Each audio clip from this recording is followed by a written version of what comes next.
ප්‍රශ්න අහන්න. දැන් ඒකට තාත්තා දන්නවද මොකක් හරි ප්ලෑන් එකක් අපිට කිසිම ටැක්ස් එකකුත් නැතුව අපිට මොන හරි වුණොත් අපේ සේවිංස් ප්ලෑන්ස් උත් කන්ටිනියු කරන්න. ඊට පස්සේ අපිට ලෙඩක් තුකක් ආවොත් එහෙම අපේ සල්ලි වියදම් කරන්නේ නැතුව ඒගොල්ලෝ ඒව ගැන බලා ගන්න මොකක් හරි ප්ලෑන් එකක්. ඔව්. ඔය ඔක්කොම තියෙන ප්ලෑන් එකක් තමයි ලයිෆ් ඇෂුරන්ස් ප්ලෑන් එකක් කියන්නේ. ඒ වුණාට තාත්තේ මේවල අපිට අර ඕන ඕන වෙලාවට සල්ලි ගන්න බෑනේ නේද? මම කියන්නේ බැංකුවේ සල්ලි ඉතුරු කරන්න එපා කියලා නෙමෙයි. බැංකුවේ ඉතුරු කරන ගමන් ලයිෆ් ඇෂුරන්ස් ප්ලෑන් එකකුත් පටන් ගන්න.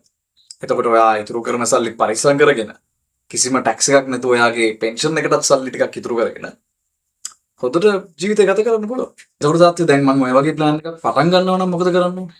පුතා අදම ලයිෆ් විත් ට්විස්ට් මැසේජ් එකක් දාන්න. TikTok එකේ, Facebook එකේ, Instagram එකේ යාගේ WhatsApp නම්බර් එක තියෙනවා.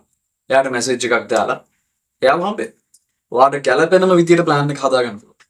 මම ඔයාලට උගන්වන්න හරියට සල්ලි ඉතුරු කරගත්තෙත් එයාට කියලා ප්ලෑන් එක හදාගෙන තමයි. හරි තාත්තේ. මං එනම් එයාට කතා කරලා බලන්න.